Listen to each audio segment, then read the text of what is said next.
আজকের ভিডিওতে আমরা দেখব কম্পিউটার ডিপার্টমেন্টের সেকেন্ড সেমিস্টারের পাইথন প্রোগ্রামিং। এখানে প্র্যাকটিক্যাল দেখব আমরা। তো আমরা ল্যাবে হলো আপনার যে পরীক্ষা নাম্বার 1 ছিল, অর্থাৎ এই পরীক্ষা নাম্বার 1 সেটা সবকিছু আমরা কমপ্লিট করেছিলাম, এবং এই পরীক্ষা 2 এর এসে আমরা যে তিনটি সংখ্যার মাঝে একটা বৃহত্তম সংখ্যা বের করতে হবে, এই প্রোগ্রামটাও কিন্তু আমরা কমপ্লিট করেছিলাম। এখন বাকি ছিল কোনটা?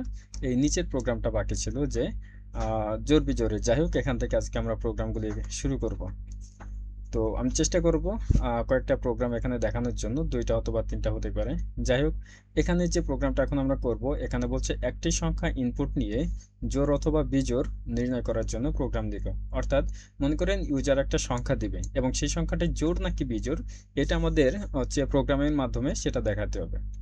তো এটা দেখানোর আগে আমরা একটা বিষয় জেনে আসব।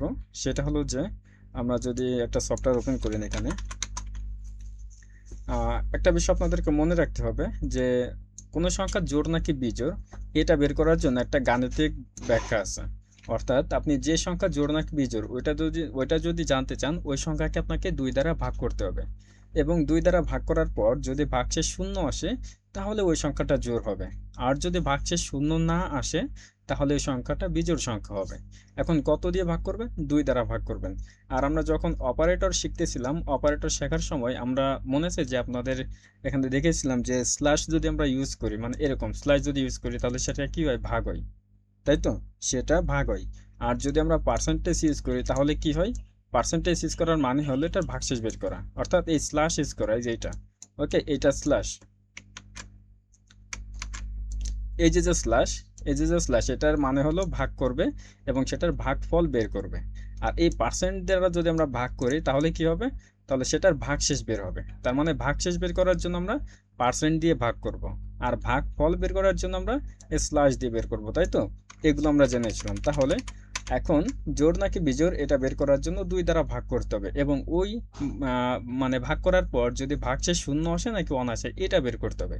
যদি শূন্য আসে ভাগশেষ, তাহলে আপনার এটা জোড় সংখ্যা হবে। আর ভাগশেষ যদি শূন্য না আসে তাহলে ওটা বিজোড় সংখ্যা হবে। যেমন মনে করেন আমি 6কে ভাগ করব, ঠিক আছে? কত দ্বারা ভাগ করব? 2 দ্বারা ভাগ করব। তাহলে এই 2 6 এর ভিতরে কতবার যায়?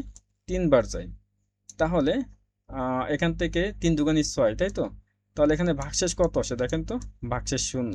তাহলে আমরা কত মানে কাকে ভাগ করছি? 6কে। তাহলে 6কে 2 দ্বারা ভাগ করার পর যদি ভাগশেষ শূন্য এসেছে যেহেতু, তাহলে এটা কি 6 একটা জোড় সংখ্যা। ওকে, আমরা আরো একটা দেখি। এবার মনে করেন আমরা 10কে ভাগ করব, 10কে ভাগ করব এবং আমরা ভাগশেষ বের করব। ভাগশেষ যদি শূন্য হয় তাহলে 10 একটা জোড় সংখ্যা। কত দ্বারা ভাগ করতে হবে আমাদের? 2 দ্বারা ভাগ করতে হবে। তাহলে 2 কি 1-এর ভিতর যায়? যায় না, 10-এর ভিতরে যায়। কতবার যায়? 5 বার যায়, তাই তো? 5 বার যায়। তাহলে 5 দুগুণে কত হয়? 10। তাহলে ভাগশেষ কত থাকে? শূন্য। যেহেতু ভাগশেষ শূন্য, তার মানে বুঝতে হবে 10 একটা জোড় সংখ্যা। ঠিক আছে? এবার লাস্ট আরেকটা দেখাই, ভিডিওটা বড় হয়ে যাবে, আমি সংক্ষেপে দেখাই। আমরা 2 দ্বারা ভাগ করব। এবার মনে করেন আমরা 9কে ভাগ করব, সাপোজ 9কে ভাগ করব। এখন 9-এর ভিতর 2 কতবার যায়? 5 বার কি যায়? 5 বার তো যায় না। তাহলে কতবার?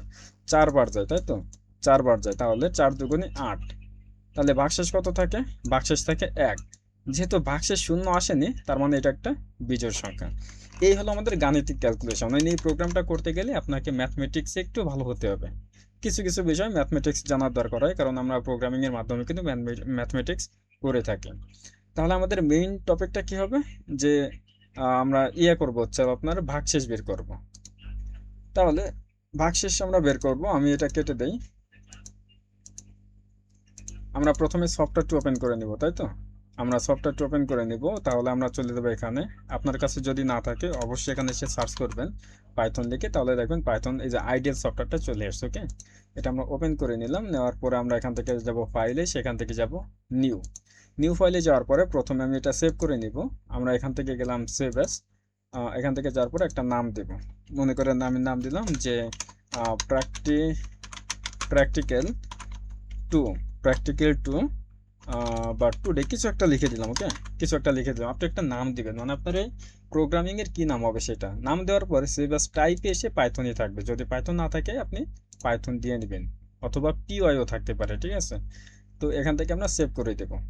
এখন আমরা এখানে প্রোগ্রাম করব, বাট তার আগে আমি এখান থেকে অপশন, এটা আপনাদের করতে হবে না, এটা দেখার সুবিধার্থে আমি করছি।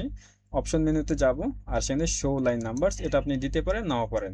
এটা দিলে হবে কি, সংখ্যাগুলো দেখা যায় যে কত লাইন কোড করা হয়েছে, সৌন্দর্য জাস্ট, এছাড়া আর কিছু না। যাই হোক, এখন আমরা প্রথমে একটা ভ্যারিয়েবল নিব, এবং ভ্যারিয়েবল কেন নিব, ভ্যারিয়েবল কিভাবে নিতে হয়, এগুলা কিন্তু সব আমরা ক্লাসে দেখেছি। এই জন্য আমি ভিডিওতে বলছি না যে ভ্যারিয়েবল কি, কেন কাজ, মানে ভ্যারিয়েবলের কাজ কি, কেন নিতে হবে, এই বিষয়ে আমি আর কিছু বলবো না, কারণ এটা ক্লাস অলরেডি কমপ্লিট করা হয়েছে। তো এখান থেকে নিব, এবার আমরা ইন্টিজার কেন নিব, ইন্টিজার নিব কারণ আমরা চাচ্ছি পূর্ণ সংখ্যা, মানে কোনো দশমিক থাকবে না। ইউজার যে সংখ্যাটা দিবে সেটাতে যেন কোনো দশমিক না থাকে, যেহেতু আমরা জোর বিজোর বের করবো সেই জন্য। এখন ইন্টিজার নিলাম ডাটা টাইপ, এবং আমরা কি জানি, এইখানে যদি কোনো ডাটা টাইপ নিই তার ফার্স্ট ব্র্যাকেট শুরু এবং ফার্স্ট ব্র্যাকেট শেষ থাকে। যদি আমরা ফ্লোট নিতাম একইভাবে, ঠিক আছে, একইভাবে এরকম হতো যে ফ্লোটের ফার্স্ট ব্র্যাকেট শুরু ফার্স্ট ব্র্যাকেট শেষ, প্রতিটা বিষয় এরকমই কাজ করবে। তো আমরা ইন্টিজার নিলাম, ইন্টিজারের একটা ফার্স্ট ব্র্যাকেট শুরু একটা ফার্স্ট ব্র্যাকেট শেষ, এটা বাধ্যতামূলক দিতেই হবে। এই ফার্স্ট ব্র্যাকেট শুরু এবং শেষ এর ভিতরে আমরা কি লিখবো, ইনপুট। ইনপুট কেন লিখবো, কারণ আমরা ইউজারের থেকে ইনপুট নেব সেই জন্য। এবার ইনপুটেরও কি আছে, মনে করেন আমি একটু ফাঁকা দিই বোঝার সুবিধার্থে, মনে করেন এখানে আমি একটু ফাঁকা দিলাম। দেওয়ার পরে এখন এই যে ইন্টিজারের ফার্স্ট ব্র্যাকেট শুরু আর হলো ফার্স্ট ব্র্যাকেট শেষ, এর মাঝে এসে আমরা কি লিখবো, ইনপুট। তাই তো, ইনপুটের আবার কি আছে, ফার্স্ট ব্র্যাকেট শুরু ফার্স্ট ব্র্যাকেট শেষ, অর্থাৎ ইন্টিজারের ফার্স্ট ব্র্যাকেট শুরু হয়েছে এখানে এবং ফার্স্ট ব্র্যাকেট শেষ হয়েছে এখানে। আর ইনপুটের এই যে এখানে শুরু হয়েছে আর এবং এখানে শেষ হয়েছে। তো স্পেসটা আমি কেটে দিই জাস্ট বোঝার সুবিধার্থে, এটা স্পেস দিলাম আপনাদের বোঝানোর জন্য। তো ইন্টিজারের ফার্স্ট ব্র্যাকেট শুরু আছে এবং শেষ আছে, আর ইনপুটের কি আছে, ফার্স্ট ব্র্যাকেট শুরু শেষ আছে। তো এবার আমরা নিচে আসব। এখন আমরা যদি প্রোগ্রামটা রান করি, ও সরি, রান করবো না, এর এখানে কিছু একটা লিখবো, ইনপুটের ভিতর আমরা কি লিখবো, মনে করেন আমরা বলবো যে আপনি একটা সংখ্যা দিন বা ইন্টার দ্য নাম্বার সাপোজ। তাহলে এটা লেখার জন্য আমরা কি জানি, কোনো কিছু যদি আমরা লিখি আর সেই লেখাটাকে যদি আমরা আউটপুটে চাই, তাহলে সেটা অবশ্যই স্ট্রিং এর মতো নিতে হবে, অর্থাৎ ডাবল কোটেশনের ভিতরে। ডাবল কোটেশন শুরু করলাম, ডাবল কোটেশন শেষ করলাম, এই ডাবল কোটেশন শুরু এবং শেষ এর ভিতরে আমরা যা লিখবো সেটাই আমাদের দেখাবে। তা আমি এখানে বললাম যে ইন্টার দ্য নাম্বার, তাই তো, ইন্টার দ্য নাম্বার। আমরা একটা স্পেস দিলাম এবং ইকুয়াল দিয়ে আর একটা স্পেস দিলাম, যাতে ওখানে স্পেস থাকে বা সুন্দর মতো দেখা যায়। তাহলে এটা যদি আমরা এখন রান করি তাহলে দেখি কি আসে। আমরা এখান থেকে রান করলাম, তাহলে দেখেন ইন্টার দ্য নাম্বার, এখানে একটা নাম্বার চাইছে, মনে করেন আমি 10 দিলাম সাপোজ, কিছু কিছু একটা দিলাম। দেওয়ার পর যখনই কোনো একটা সংখ্যা দেবে সেই সংখ্যাটা কার ভিতরে যাবে, এর ভিতরে চলে যাবে না, এই অ্যাসাইনমেন্টের মাধ্যমে। এই অ্যাসাইনমেন্টের মানে কি, এই পাশে যে ভ্যালুস থাকবে সেই ভ্যালুসটা এই অ্যাসাইনমেন্টের মাধ্যমে এই পাশে ভ্যারিয়েবলের ভিতরে চলে যাবে। বাম পাশে তো ভ্যারিয়েবল আর ডান পাশে কি ভ্যালুস, এই ডান পাশের ভ্যালুস এই বাম পাশের ভ্যারিয়েবলের ভিতরে চলে যাবে। কেন যাবে, এই অ্যাসাইনমেন্ট অপারেটরের মাধ্যমে। তার মানে এখন আমরা যে সংখ্যাটা দিব সেই সংখ্যাটা কার ভিতরে থাকবে, এর ভিতরে থাকবে। তাহলে আমরা একে নিয়ে কাজ করব। তাহলে আমরা একটা কন্ডিশন ব্যবহার করতে পারি না, যে ইফ মানে কি, যদি যদি এই মনে করেন আমি একটা সংখ্যা দিছি 100, ধরে নেন যে আমি একটা সংখ্যা দিছি 100, মানে ইনপুট দিছি, ওই 100 এখন কার ভিতরে, এর ভিতরে আছে, তার মানে একে আমরা ভাগ করব। তাহলে a%2, তাই তো, a%2 ইকুয়াল টু যদি 0 হয়, এবং যখন এই লাইনটা শেষ হয় ইফ এলস এর যে প্রোগ্রামটা, সেখানে একটা ক্লোন ব্যবহার করতে হয়, এটা কিন্তু আমরা জানি, ল্যাবে করেছিলাম। তো এখানে যদি আমি স্পেস না দেই তাহলে মনে হয় আরো বুঝতে বা সুন্দর হবে দেখতে। দেখেন, ইফ যদি a%2 ইকুয়াল 0 হয়, তার মানে কি, এর ভিতরে মনে করেন আমি একটা নাম্বার দিছি, এই যে ইন্টার দা নাম্বার, এখানে যখন যাবে মনে করেন আমি ওখানে 10 দিছি, তার মানে এই 10 এখন এর ভিতরে আছে, তার মানে কি দাঁড়ালো, 10%2 মানে কি, এই 10কে 2 দ্বারা ভাগ করবে, আর ভাগ করার পরে পার্সেন্ট দিয়ে ভাগ করে কি বের হয়, ভাগফল, না, পার্সেন্ট দিয়ে ভাগ করলে ভাগশেষ বের হয়, তাই তো। যদি আমরা স্লাইড দিতাম তাহলে ভাগফল বেরোতো, আর পার্সেন্ট দেওয়া মানে কি, ভাগশেষ বের হবে। তার মানে এই 2 দ্বারা এই 10কে আমি যখন ভাগ করব তখন একটা ভাগশেষ বের হবে, আর সেই ভাগশেষটা ইকুয়াল 0, মানে কি, ভাগশেষটা যদি এই 0 হয়, ইকুয়াল মানে কি, যদি এখানে যেটা আমরা চাচ্ছি যে 10কে 2 দ্বারা ভাগ করলে কি হবে, যদি ইকুয়াল মানে কি, মানে ইকুয়াল মানে কি ওই সমান হয় বা 0 হয়, মানে ওর সমান না, সরি, যদি 0, আমরা তো বলে দিলাম। আমি যখন 10 দিতাম তাহলে এর অর্থ দাঁড়াতো যে 2 দ্বারা 10কে ভাগ করার পর সেই ইকুয়াল টু, অর্থাৎ ভাগশেষ যদি 10 হয় তাহলে তুমি কিছু একটা বলো। আমি যদি 5, তাহলে এই 2 দ্বারা 10কে ভাগ করার পর তার ভাগশেষ যদি এই 5 হয় তাহলে তুমি কিছু একটা করো। এই অর্থটা হলো এরকম। তো সেই জন্য আমরা কি দেবো, 0 দেবো, অর্থাৎ এই 2 দ্বারা 10কে ভাগ করার পর তার ভাগশেষ যদি এই 0 হয় তাহলে তুমি কিছু একটা করো, অর্থটা হলো এরকম। তাহলে যদি 0 হয় তাহলে আমরা কি বলবো? আমরা একটা প্রিন্ট করতে পারি না? আমরা বললাম যে প্রিন্ট, এই তো আমরা বললাম যে প্রিন্টের কি আছে, ফার্স্ট ব্র্যাকেট শুরু ফার্স্ট ব্র্যাকেট শেষ। এবং প্রিন্টের ভিতরে আমরা কি বলবো? প্রথমে আমরা এই এ কে অ্যাসাইন করে দেবো। সো এখানে কিন্তু আমরা এ দেব, এই এ কে অ্যাসাইন করে দেবো, প্রথমে ভ্যারিয়েবলটাকে অ্যাসাইন করে দিলাম, বা এটা আমরা পরে দেবো, অসুবিধা নাই। তো এর ভিতরে আমরা কি বলবো? যদি এই 2 দ্বারা ভাগ করে ভাগ করার পর যদি ভাগশেষ 0 হয় তাহলে অবশ্যই জোড় সংখ্যা হবে। তাহলে আমরা বলতে পারি না যে ইভেন নাম্বার, ইভেন নাম্বার, তাই তো? ইভেন নাম্বার মানে এটা জোড় সংখ্যা। এরপর যদি আমরা কি বলবো? এলস, কি বলবো? এলস। এলসটা আমরা কিন্তু এই ইফ বরাবর লিখবো, না হলে কিন্তু হবে না, ঠিক আছে? এখানে লিখলে হবে না, এখানে লিখতে হবে। আমরা বলবো এলস। এলস মানে কি? এলস মানে হলো উপরেরটা যদি সত্য না হয়, এটা যদি সত্য না হয় তাহলে তুমি এলস এর ভিতরে যে থাকবে তারে তুমি প্রিন্ট করো। তাহলে এলস এর ভিতরে আমরা বলতে পারি না যে প্রিন্ট, প্রিন্ট এর ভিতরে আমরা এখানে বলে দিতে পারি যে ওড নাম্বার। ওড নাম্বার মানে কি? বিজোড় সংখ্যা। ওকে, বিজোড় সংখ্যা। তার মানে ইফ যদি, ইফ যদি এই এ কে যদি 2 দ্বারা ভাগ করা হয় ইকুয়াল 0, তার মানে এই 2 দ্বারা ভাগ করার পর যদি তার ভাগশেষে 0 হয় তাহলে তুমি প্রিন্ট করো যেটা ইভেন নাম্বার মানে জোড় সংখ্যা। আর এলস, এলস মানে কি? অথবা, অথবা এটা যদি 0 না হয় তাহলে তুমি প্রিন্ট করো এটা ওড নাম্বার। এই হলো বিষয়, আর কিছু না, জাস্ট এতটুকু। তো এবার আমরা রান করব, দেখি রান করার পর সেখানে কি দেখায়।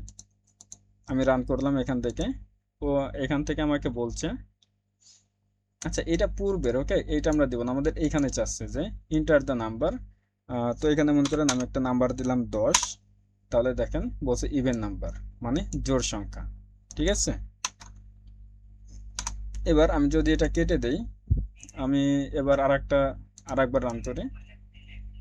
এবার আমি যদি এখানে বলি 103, এটা কি বিজোড় সংখ্যা? এটা কিন্তু আমরা জানি, দেখি ও কি বলে। দেখেন বলছে ওড নাম্বার, তার মানে এটা কি? বিজোড় সংখ্যা। যদি আমরা আবারও রান করি, আমি কিবোর্ড থেকে রান করতেছি F5 চেপে, যাতে দ্রুত কাজ করা যায় বা দেখানো যায়।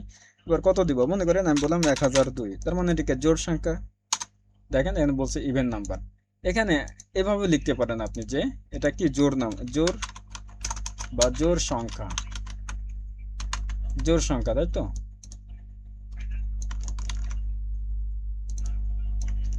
আমি কপি পেস্ট করলাম, এখানে আমি বললাম যে বিজোড়, বিজোড় সংখ্যা। এবার যদি আমরা রান করি, আমি কিবোর্ড থেকে করতেছি যাতে দ্রুত কাজ করা যায়। এবং এখানে মনে করেন আমি দিলাম 9, অবশ্যই এটা বিজোড় সংখ্যা হবে। এখন আমাকে বলছে এটা বিজোড় সংখ্যা, ঠিক আছে? যদি আমরা আবারও রান করি, এবার আমি দিলাম যে এটা 20 দিলাম, দেখেন বলছে জোড় সংখ্যা। তাহলে এটা কিন্তু বোঝা গেল, ঠিক আছে, যে এটা জোড় সংখ্যা না বিজোড় সংখ্যা। আমি জাস্ট সংক্ষেপে করে দিলাম, কিন্তু বইতে যেভাবে করছে আপনি চাইলে বইয়ের মতো করতে পারেন, কোনো সমস্যা নাই। বইতে যেভাবে করছে, তো বইতে আপনারা দেখে নেবেন কিভাবে করছে, কোনো অসুবিধা নেই। আপনার যেভাবে ভালো লাগে আপনি সেভাবেই করবেন।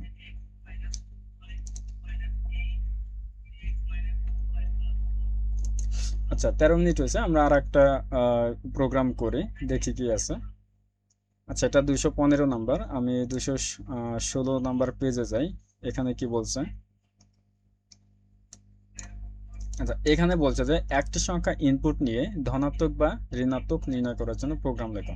অর্থাৎ একইভাবে জোড় বিজোড় যেরকম একটা সংখ্যা আমরা ইনপুট দিছি, ওইরকম একটা ইনপুট দিতে হবে কোনো একটা সংখ্যা, এবং ওই সংখ্যাটা ঋণাত্মক নাকি ধনাত্মক সেটা আমাদেরকে বের করতে হবে। এইটার নিয়ম কানুনটা আসলে কি?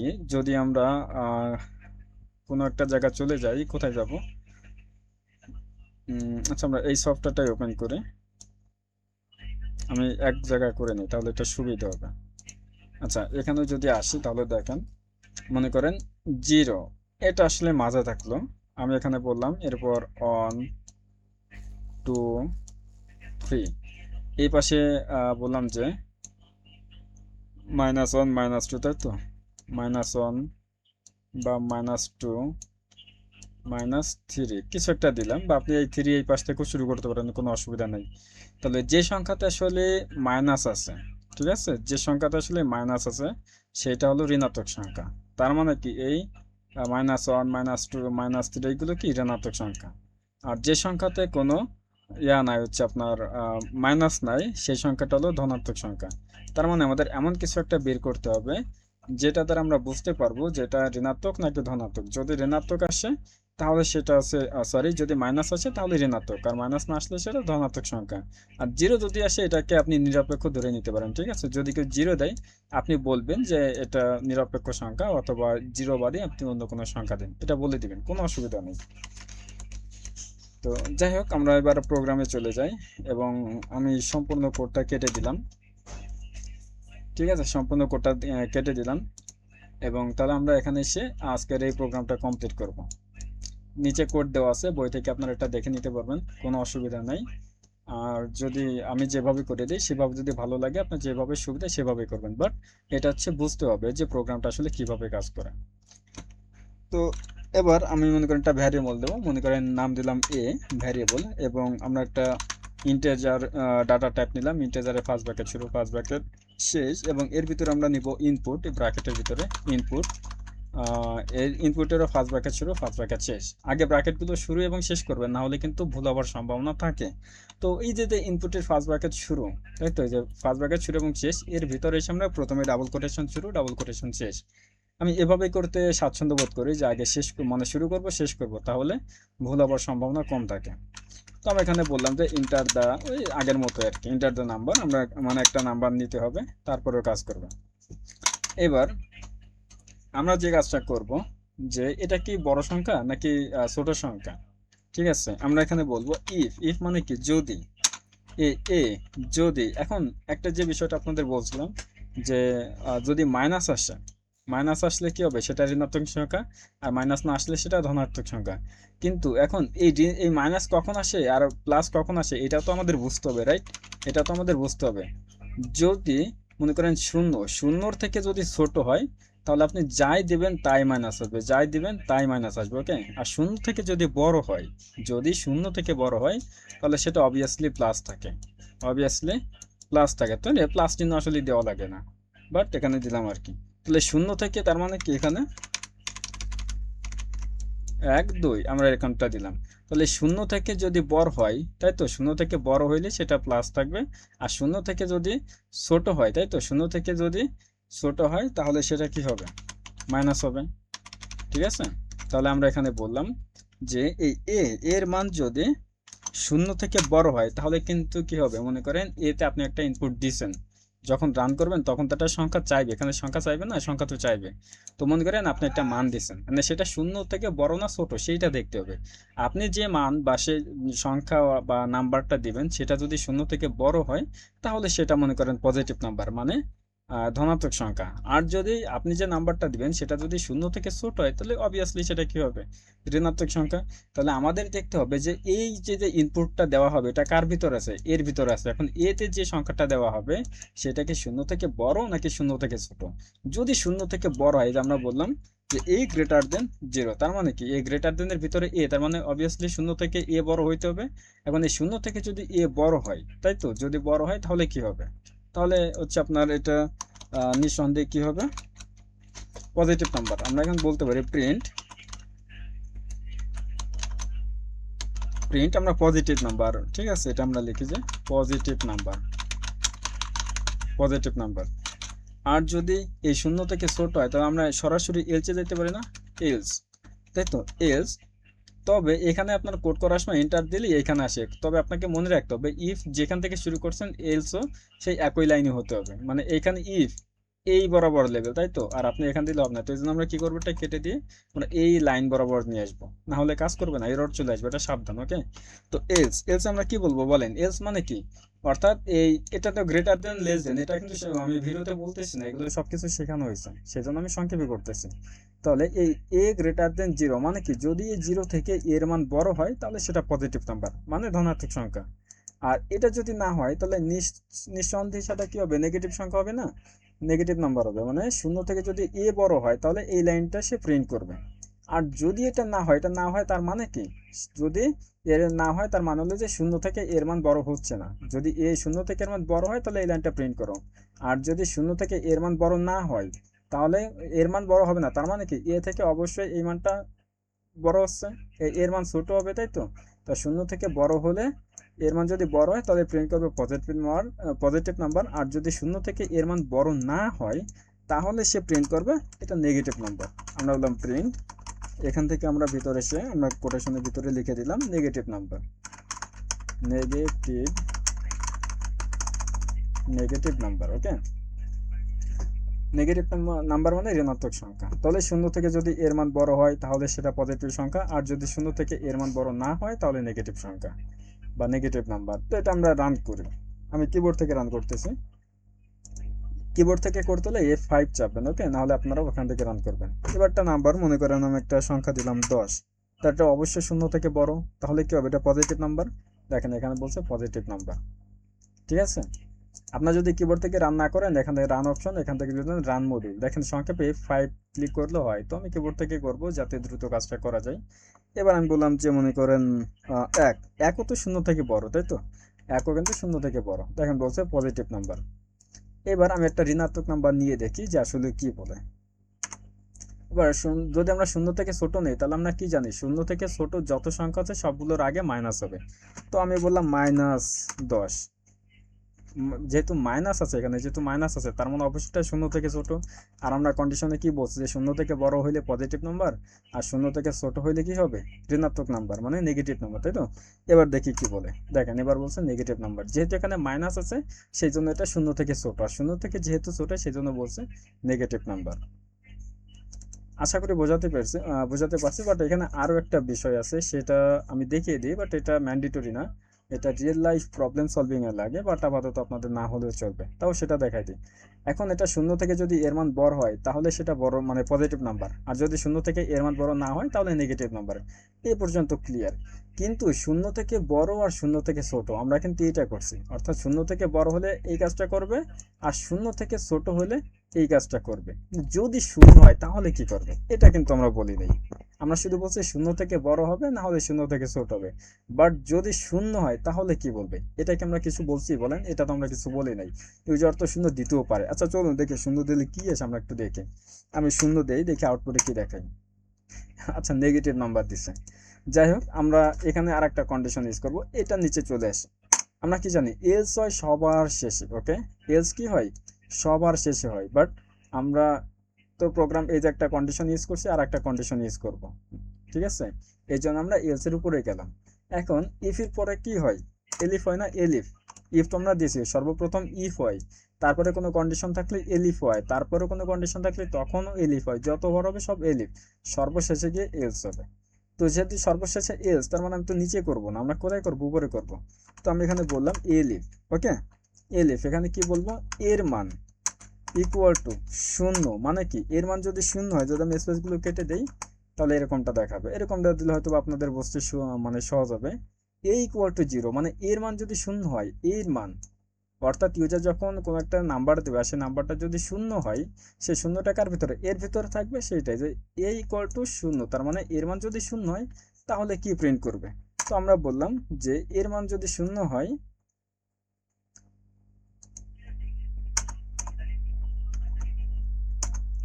এর মান যদি শূন্য হয় তাহলে আমরা প্রিন্ট করব, কি প্রিন্ট করব, যে 0, তাই তো। আচ্ছা আমরা এখানে বাংলিশ লিখে দিই, কোনো সমস্যা নেই, এটা একটা 0 নাম্বার, অনুগ্রহ করে 0, বা আমরা ব্র্যাকেটে বলে দিতে পারি, ওকে, 0 ব্যতীত অন্য কোনো নাম্বার দিন। আমরা কিছু একটা লিখে দিলাম, অনেক বড় হয়ে গেছে না, আমরা একটু এখানে নিচে নামাই দিই, আর এটা বাদ দিয়ে দিই, এটা লাগবে না। আচ্ছা এক লাইনই থাক। আর একটা বিষয়, প্রিন্ট তাহলে এটা স্পেস আমরা প্রিন্টের সমানই নিয়ে আসবো, না হলে এরর চলে আসবে, এটা আমাদের মনে রাখতে হবে, এটা আমরা জানি। এবার দেখেন এবার কি হলো কন্ডিশনটা, ইফ যদি এই শূন্য থেকে যদি এর মান বড় হয় তাহলে বলো তুমি এটা পজিটিভ নাম্বার। এলিফ মানে অথবা এর মান যদি শূন্যর সমান হয় তাহলে তুমি বলো এটা একটা 0 নাম্বার, অনুগ্রহ করে 0 ব্যতীত অন্য কোনো নাম্বার দিন, কিছু একটা লিখে দিছি। তাহলে 0 দিলে কি হবে, এই লাইনটা প্রিন্ট হবে। তাহলে জিরো থেকে যদি বড় হয় এটা কল হবে, আর জিরোর সমান হলে এটা কল হবে।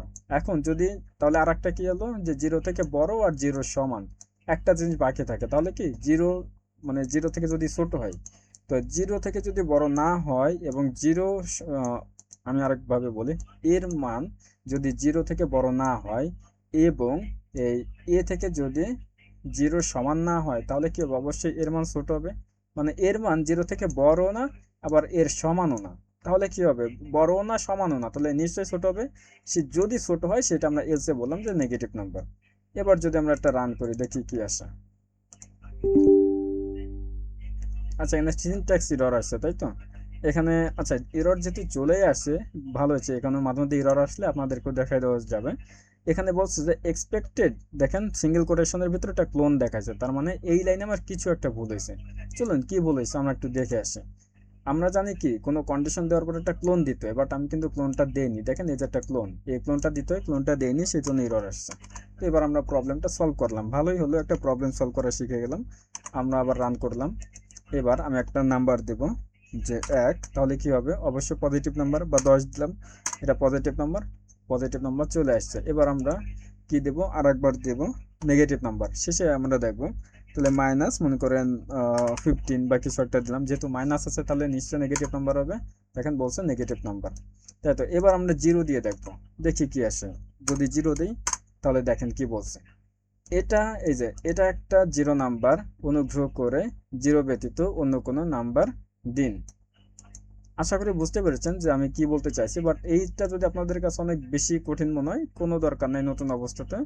ঠিক আছে, এটা আমরা আপনারা বাদ দিয়ে জাস্ট এতটুকু করবেন, কোনো সমস্যা নেই। যে জিরো থেকে এর মান বড় হলে হবে পজিটিভ নাম্বার, অথবা এর শেষে বলবেন জিরো থেকে ছোট হলে সেটা নেগেটিভ নাম্বার। তো আজকের ভিডিওটা এই পর্যন্তই থাক, দুইটা প্রোগ্রাম, আর কোনটা বাকি আছে সেটা আমরা সামনের ক্লাসে ইনশাল্লাহ দেখবো। এটা 216 নাম্বার পেজ। আমরা যদি 217 পেজে যাই, এখানে যে বিষয়টা বলছে ফাংশন ব্যবহার করে ত্রিভুজের ক্ষেত্রফল নির্ণয়। তো এইটা একটু বোঝানোর বিষয় আছে এখানে, এই ভিডিওটা মানে এটা বোঝাতে গেলে একটু সময় লাগবে, তো সেটা আমরা পরবর্তী ভিডিওতে ইনশাল্লাহ শিখবো। ঠিক আছে, আপাতত আপনারা এই দুইটা প্রোগ্রাম করাইছি, এই দুইটা প্রোগ্রাম শেষ করুন। এখানে সূত্র ব্যবহার করতে হবে, সূত্রগুলো দেখাইতে হবে, ইনশাল্লাহ পরবর্তী ভিডিওতে আমরা এই প্রোগ্রামটা কমপ্লিট করবো।